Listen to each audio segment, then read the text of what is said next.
बिस्मिल्लाहिर्रहमानिर्रहीम। टेस्टी। जी हाँ, आज हम बनाने जा रहे हैं बहुत ही टेस्टी जौ के सत्तू का शरबत। जौ को इस्तेमाल करना सुन्नत रसूल भी है और पहले ज़माने में इसे ड्रिंक के तौर पे नहीं बल्कि खाने के तौर पे कंज्यूम किया जाता था। इसलिए वो लोग बहुत फिट भी रहते थे और हमारी निस्बत ज़्यादा सेहतमंद भी थे अल्हम्दुलिल्लाह। आज की इस वीडियो में आपको पता चलेगा कि जौ के सत्तू का शरबत बनाने के लिए जौ को पहले किस किस प्रोसेस से गुजारा जाता है। इसलिए ये वीडियो बहुत ही इंफॉर्मेटिव होगी आपके लिए इंशाल्लाह, तो एंड तक मेरे साथ रहिएगा।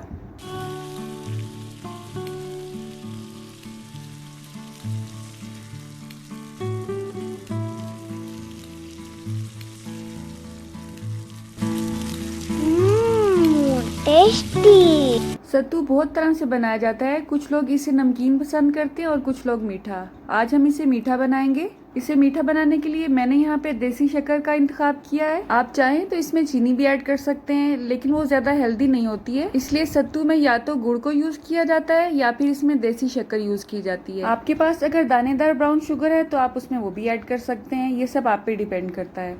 अब हम इसमें मुनासिब सा पानी ऐड करेंगे ताकि हम अच्छी तरह से इसको मिक्स कर सकें। आप जो सत्तू पाउडर फॉर्म में देख रहे हैं, इसको यहाँ तक लाने के लिए इसको बहुत लंबे प्रोसेस से गुजरना पड़ता है। कुछ लोग जौ के दानों को बॉयल किए बगैर ही भून लेते हैं और उसको ग्राइंड कर लेते हैं, लेकिन ये ठीक तरीका नहीं है।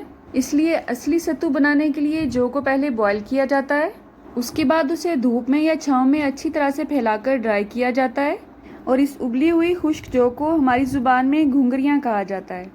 ड्राई होने के बाद उसे अच्छी तरह से भून लेते हैं और पहले ज़माने में तो उसे उसके बाद चक्की पे पीसा करते थे। आजकल का मॉडर्न दौर है, मशीनों ने हमारी ज़िंदगी को आसान कर दिया है, इसलिए ग्राइंडर में उसको डाल के पीस लिया जाता है। आपको सत्तू की लाइफ स्टोरी सुनाते सुनाते हमने अच्छी तरह से शक्कर को पानी में मिक्स कर लिया है, लेकिन इसमें अभी थोड़ी बहुत गुठलियाँ रह गई थी, उनको हमने अच्छी तरह से छान लिया है। अब जिस मिकदार में हमने शक्कर ली थी उसी मिकदार में हमने सत्तू लिया है। अगर आप बहुत ज़्यादा थिक सत्तू बनाना चाहते हैं तो आप इसकी क्वांटिटी को डबल कर सकते हैं। इसके कलर को चेक कर सकते हैं, अल्हम्दुलिल्लाह कितना खूबसूरत कलर है इसका। बहुत से लोग चने का सत्तू भी इस्तेमाल करते हैं, लेकिन हमारे घर में ये जौ का सत्तू ही यूज़ किया जाता है हमेशा से। ये बहुत ही हेल्दी ड्रिंक है और बहुत सी बीमारियों का इलाज भी है इसमें। अब हम इसमें लीमू ऐड करेंगे। मैं यहाँ पे 3 से 4 अदद छोटे साइज़ के लीमू ले रही हूँ।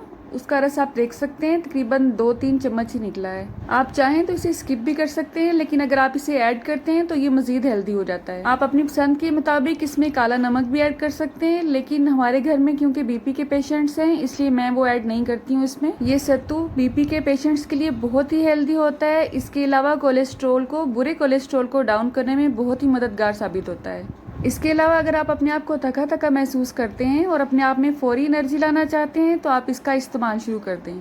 अगर हम इसे ताकत का खजाना कहें तो ये गलत बात नहीं होगी। इसमें फाइबर बहुत ज़्यादा क्वांटिटी में होता है, इसलिए कॉन्स्टिपेशन के मरीजों के लिए बहुत ही अच्छा है। आप देख सकते हैं हमने इसे अच्छी तरह से मिक्स कर लिया है। अब इसमें कोई भी गुठली बाकी नहीं रही। अब हम इसमें तकरीबन 4 से 5 गिलास के हिसाब से मज़ीद पानी ऐड करेंगे और इसे अच्छी तरह से दोबारा मिक्स कर लेंगे। इसे ठंडा और मज़ीद रिफ्रेशिंग बनाने के लिए हमारी टेस्टी बच्ची अरीबा नूर इसमें आइस क्यूब्स ऐड कर रही है।